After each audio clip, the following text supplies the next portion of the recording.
The KC Show on Today FM. Alex?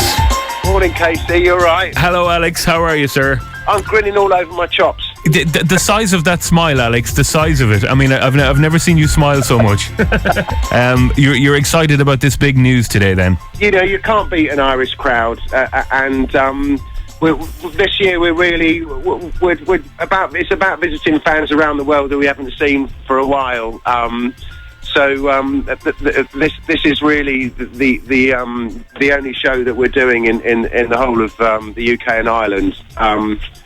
So yeah, it's quite exciting, really. When was the last time that you actually played over this neck of the woods? We did Oxygen in 2009. Yeah.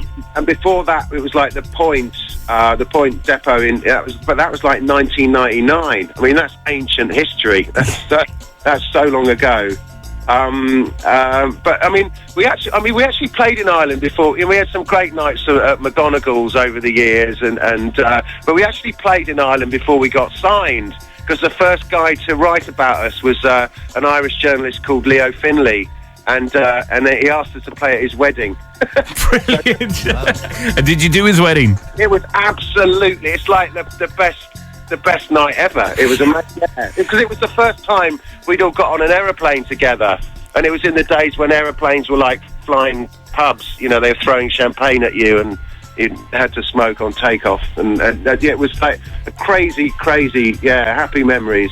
This was back in the crazy days when Blur was just kind of getting together and finding their feet as a band. Then we were still like all at college then. A formative experience. But you've had an incredible run of fun with the band, and outside of everything else, that not just Blur, for you yourself. I mean, summing up your life, it's music, Blur, space, cheese, flying, farming, and opera. That is the most insane combination of interests I've ever heard. Well, I think being in a band like Blur, all of us have been able to use that as a calling card, really. Okay.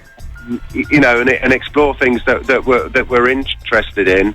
But I'm so pleased that we are getting back together just to do these few shows. I think if it hadn't been, there's always a danger it's gonna, because you don't want to you don't want it to sort of go on and become something that's a shadow of its former self. But it does seem like every time we get back together, we can play better. I think. Like the fact that we all go off and do other musical projects does sort of really inform the way that we play together. But it's amazing how it does sort of all snap back together. And what's the difference with the band now, apart from the fact that you've all grown up and you've all got kids and you have a different outlook on life, I would imagine, than back in the mid-90s. But when you get together as a band, how easy is it for you to recreate that kind of that early energy that Blur would have had? I think it's the fact that we don't play that often means that I think when you're playing all the time, you completely lose sense of what it is you're doing, and the music doesn't really give you very much, because you just get used to it. You know, if you're playing it every night, it just sort of washes over you. But because there's so many emotions and memories tied up with the songs, because we don't play them very much. It's like every time we play them, it's like an enormous jolt of electricity, and so it's it feels really sort of sharp and alive, and we're all over it. It's been really enjoying it. And I know it was kind of fueled by mostly a couple of magazines and a lot of the media, but like, I mean, the early 90s battles and feuds with you guys and Oasis, I mean, that was good fun. Wasn't it? And I think Graham and Damon are doing something at Noel Gallagher's Teenage Cancer Trust night at the Royal Albert Hall, so all friends now. Ah, brilliant. In terms of putting on this live show, I mean, how do you decide? You've got so much music to play. How do you decide what you're going to do for a live performance? Yeah, well, when I say we're all getting on very well, we haven't actually got round to deciding what the set list is yet. I mean, it is a real tease. I mean, I suppose there's a certain number of songs that we sort of feel we can't really not play. So you know, like quite a lot of it writes itself, but you know, it's a good chance. We like to mix it up. I don't think we ever play the same set list 2 nights running, because there is so much stuff to choose from. But the answer to that question is it's really difficult deciding what to play and what not to play, because it was, it's like 7 albums or something. Yeah. What's your favourite Blur track to play then? I think it changes all the time. We had like a couple of rehearsals last week, because we're going to show in Mexico next week.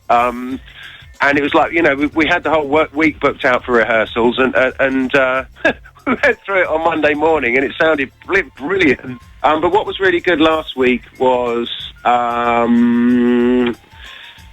Tomorrow with the brass, like the long version of For Tomorrow with the brass section. That's always good.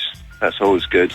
So, is this going to be the last run of gigs you're going to do? Because I know there was rumours years ago that was it. You had finished up, and Blur were going to go their own way. So, is this the start of something or the end of it? I've got absolutely no idea.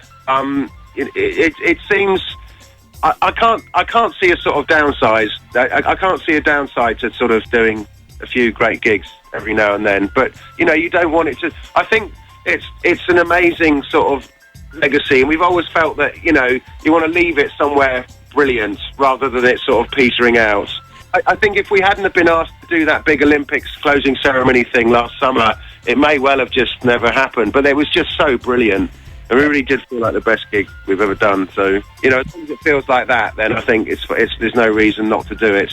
Is there anything that you've always wanted to do that you've not done? Because as I mentioned earlier on, you got your pilot's license from your obsession with flying. You've flown the Spitfire, which is very impressive. You've got your own farm. You're interested in cheese. What have you not done that you would really want to do? Oh, loads of stuff. I haven't started yet. More Blur shows is definitely right up there. I forget how. I think you do forget how much. I certainly forgot how much I missed it. Because I've got a young family.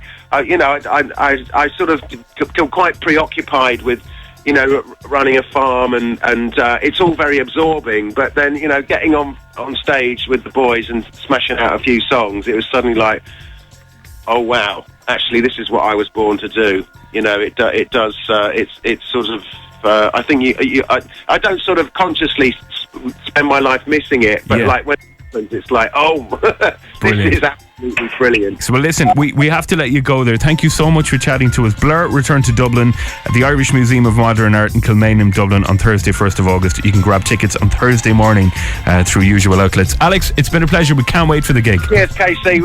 We're well up for it. Cheers, mate. The KC Show. KC. Today FM.